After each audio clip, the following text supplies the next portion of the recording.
Hello, this is Judith here with part 2 of my mini-series on difficult relationships. And having reviewed last week, I realised that I sort of segued into mainly dealing with past relationships that happened in childhood.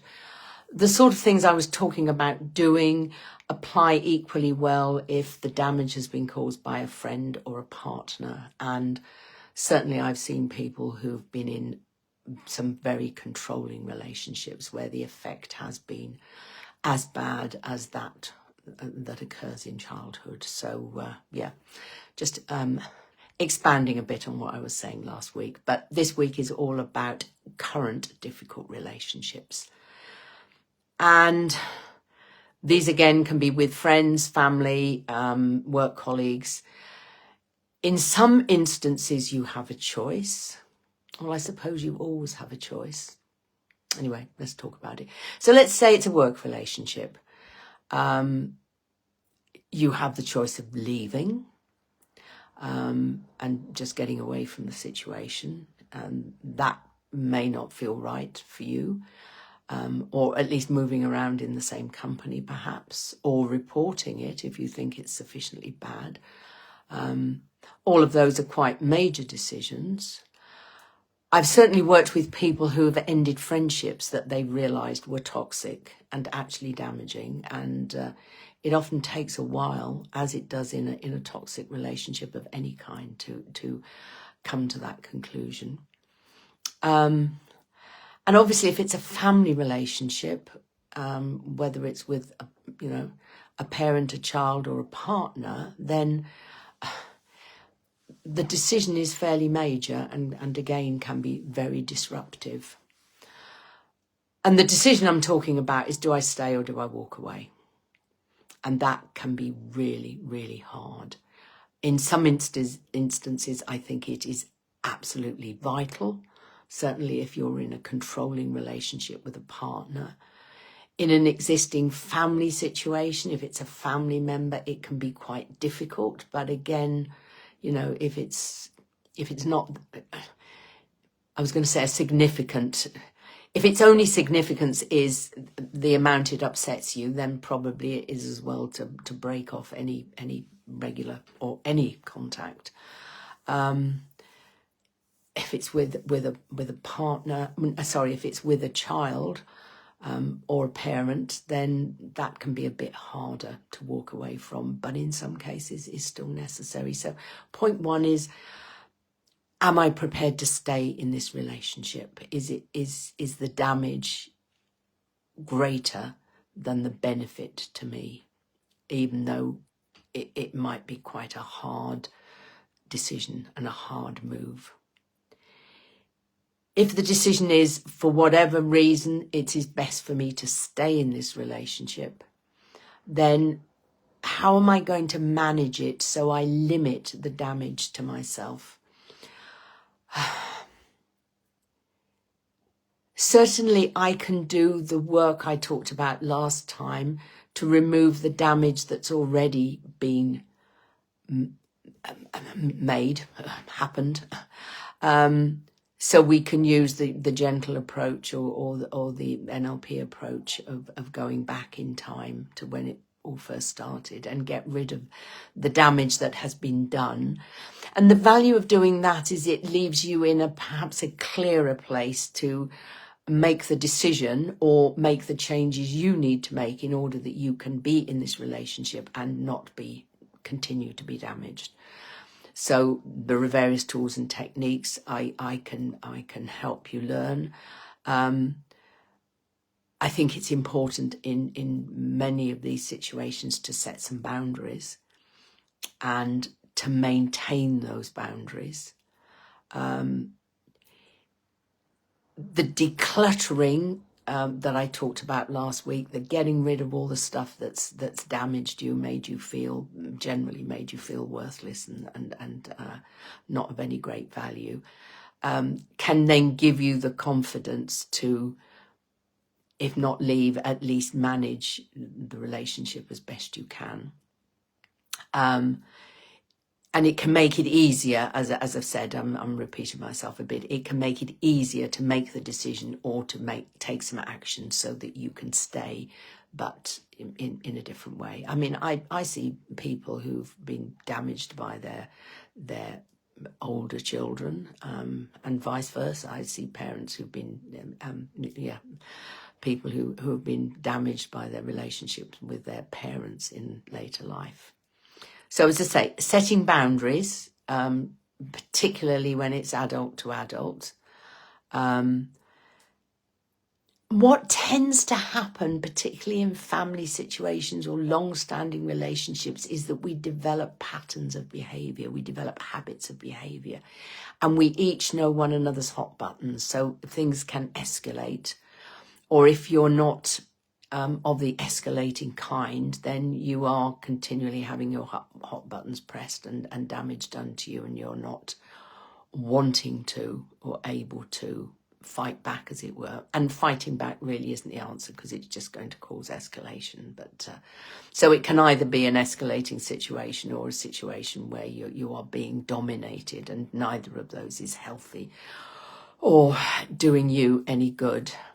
So it's a question of changing the pattern. And obviously the only person's behaviour you can change is yours. Please do not attempt to change anybody else's behaviour.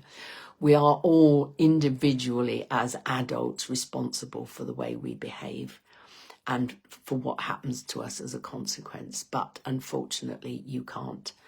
I'm sure many people at different levels have entered into a relationship, particularly with a partner, believing that they could change them to be the person they wanted them to be, and have discovered that that's not possible. But it's not possible with anybody, even with young children. It's not possible, although you have a bit more control there. So how do you break the pattern, break the habit?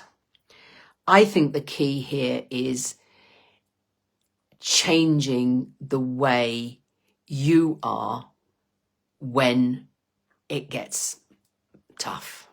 Because what tends to happen in these relationships, you know, is that they're okay for a bit and then something happens, and whatever the behaviours are that have become habitual, they sort of kick into action. So either you have a great fight, or you are, in a sense, abused by what's being said to you, and you just put up with it. Or, you know, there are obviously shades of grey in between. So how can you change it? Well, you can change the way that you react to these things. I distinguish between reaction, which is the sort of, this is the habitual stuff. Every time you say or do something like this is what I do.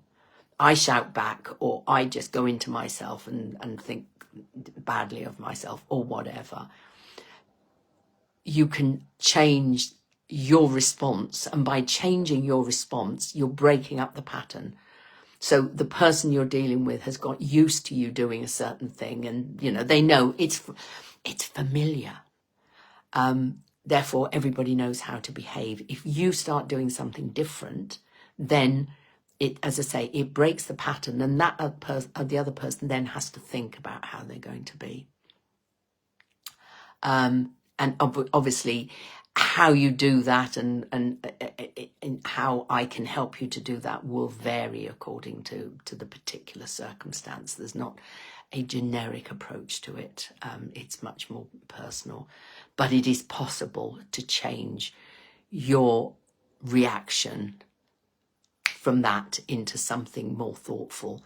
That is, and the objective, as far as I'm concerned, is that you are able to be in that relationship because you feel it's necessary and important for you, and not be damaged.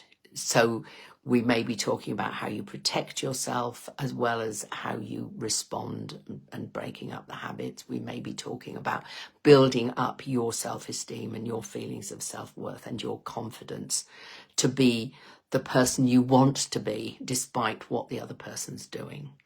And, you know, all of those things will make a difference. Not easy. I'm not saying it is easy, but I am saying it is possible to change. And it is possible sometimes when we do work on the damage and we talk about it and then we work on it, to then have the confidence to either leave the situation or decide at what point enough is enough. And I have seen that that is often enough to make a change. So if you decide that, okay, if it gets to here, that's the end, I'm not doing it anymore, that comes through in the way you deal with that person, and that will make a difference. Just having made that decision will make a difference. You may not have to actually take the action, but as I say, very variable depending upon the circumstances. So difficult relationships that are current and that you want to leave, that's hard. And it has all sorts of consequences and implications that we need to deal with. Difficult relationships that you feel, for whatever reason, you should stay in, then we need to change your behaviour in how you are in that relationship in order, as I say, to break the habit, to break up the pattern, and to build you up so that you can be who you want to be in that relationship, and then see what happens. And that can go in either direction. As I say, it could lead to you having the confidence and the self-worth to be able to walk away, or it can actually change the relationship such that it is a different relationship that you stay in. Okay, I hope that's helped. As I say, it's harder to be specific about this one. And as always, if you are in that situation, please seek help. Don't let it continue, because as you know, the longer it goes on, the more you're damaged and the harder it is for you to deal with it, whatever your decision is. So seek some help. As always, I'm available for you to come and talk to, with no commitment to actually coming and seeing me, just if you want to talk, and then you can make up your mind. If you want to do anything, and if it's me that you want to work with, or if you want to go and look for somebody else, I don't mind, as long as you do something different. The difficulty is, and I've seen this with working with people who are now out of a toxic relationship that they feel they stayed in for too long, and they feel guilty about that, is that we talk about being in or going outside of our comfort zone. Our comfort zone is not necessarily very comfortable. What it is familiar. So if you're in a relationship with a partner that isn't a good relationship, you know what to expect, and you have a way of dealing with it that's maybe damaging to you, but is managing you, enabling you to continue in that relationship. Then moving outside of it, which often means, moving out of a home, and if there's children involved, there's financial implications. It's all too hard.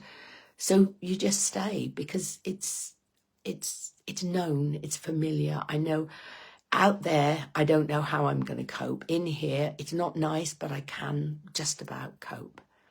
So we often do stay in these relationships longer than maybe we should, but for very good reasons. And if that's you, again, come and have a chat. Okay, I think that's enough for today. And yeah, it is possible to both leave or stay, depending on which is right for you, with help. And if I'm not the right person, then please find somebody who is, and don't just keep coping and carrying on. Okay then. And I will see you again next time on a different topic. But until then, take care of yourself. Bye.